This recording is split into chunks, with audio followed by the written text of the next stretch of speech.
Hiya, it's Amanda here from Lolli Lulu Crafts, and today we're going to be making a card using this beautiful floral lace set from Kanban. And it's just such a romantic, feminine, it doesn't have to just be romantic, it can be just lovely feminine card, and I just think it's so pretty, and I hope you will enjoy making it with me. So let's get crafting. So we're starting out with an 8x8 white card base, and I want to add something to the inside because this can be quite elaborate on the outside. So not only does it need the extra weight that this piece of card will give it to the inside, but it also just balances the look, because if you open it up after an elaborate front and you just find a boring white inside, personally I think that's just like a bit of a disappointment. So I added that beautiful piece of card to the inside. As you saw, I didn't cut it to size, I stuck it down as it was, and then I'm going to do the same on the front with this other piece of card. Now, unlike the first one, I'm actually sort of being a bit more wasteful, but I wanted that particular part on the front of the card, so I had to kind of be a bit more wasteful than I was on the inside. Once that's stuck down and you're happy that it's not going to wriggle around as you cut it, then just literally just take a pair of scissors and cut away the excess, and then you have two bits of card that are a perfect fit for your card base. So now I'm taking some toppers, etc., from the collection, and I've picked out this lovely little floral piece and then a couple of the postcards in inverted commas, and I'm just fiddling around trying to decide exactly how to position them. And I find the best way to help me with that is actually to use my pin flare glue gel. You don't have to just use your pin flare gel in order to get height, although I didn't want it like completely flat to the surface of the card, but I didn't want it sort of like 3D foam tape sort of height. I just wanted it not like super flat, but I knew roughly how I wanted to position them. I wanted them in this sort of three together like this, and sort of overlapping and underlapping, but I also knew that I wanted to have them within the boundaries of the actual card, because I wanted it to fit the 8x8 envelope. So sometimes it's quite fun to take it outside the edges of the card, but as I say, on this occasion I didn't want to do that. So this gives me, as you can see, huge amount of movement opportunity. Long as you aren't pulling and pushing it too much in that you're making big smudges of your glue where you don't want it, then you've got this opportunity to really move it around. And as you can see, also it was just enough height that I was able to tuck them underneath each other to create that overlapped look that I wanted. So then the next piece I've got is actually my sentiment, and it says happy birthday, and I'm just curving it there because actually it was just slightly going down because I wanted it to go under the other bit. So I just curved it very slightly to allow me to do that, and just put a little bit more glue gel one end to the other just to create that extra curve as well. So again, just adding that bit of dimension.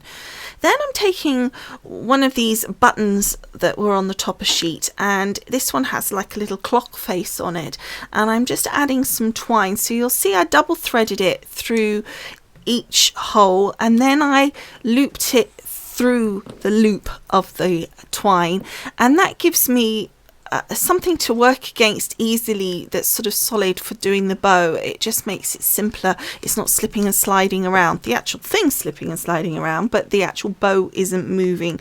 The twine isn't moving too much.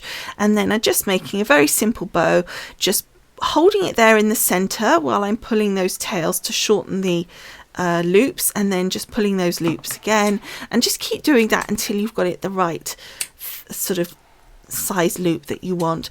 And there, that is done. So I'm just going to pop that to one side for the minute, and then I'm taking these little birds and little crown, and I'm just basically taking lots of bits and pieces off these topper sheets, and I'm putting them together. You'll see there's some little flowers down there in the right hand corner. They're not stuck down yet, but I'm just playing around with what I'm putting where. So I decided to put that little bird there so it looks like he's sort of sitting on the top of my little postcard there, and he's got a crown on his head. And then I'm taking those flowers in the bottom corner, again just using my glue gel on all of this because it allows me to do different heights without worrying about finding different heights of foam. And as I said, it gives me the movement time.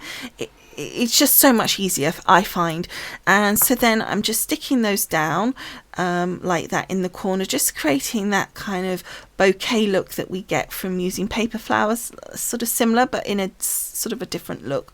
And then I decided to put my little button that we created with the twine in the bottom left corner, and then I'm taking another little bird and I'm wanting to put, I had two and I was playing around with them, and then I realized that actually I preferred this little bird that was facing the other way up where I'd put the other one. So I, again, another advantage of using this gel is that I could literally, it hadn't set, so I just pulled the other one off and I didn't even add any more glue to the bird that I was putting down in its place, and I just popped him down, and I was just fiddling again around to get the angling correct and changing the angle of the little crown so it fitted with the bird that I had replaced.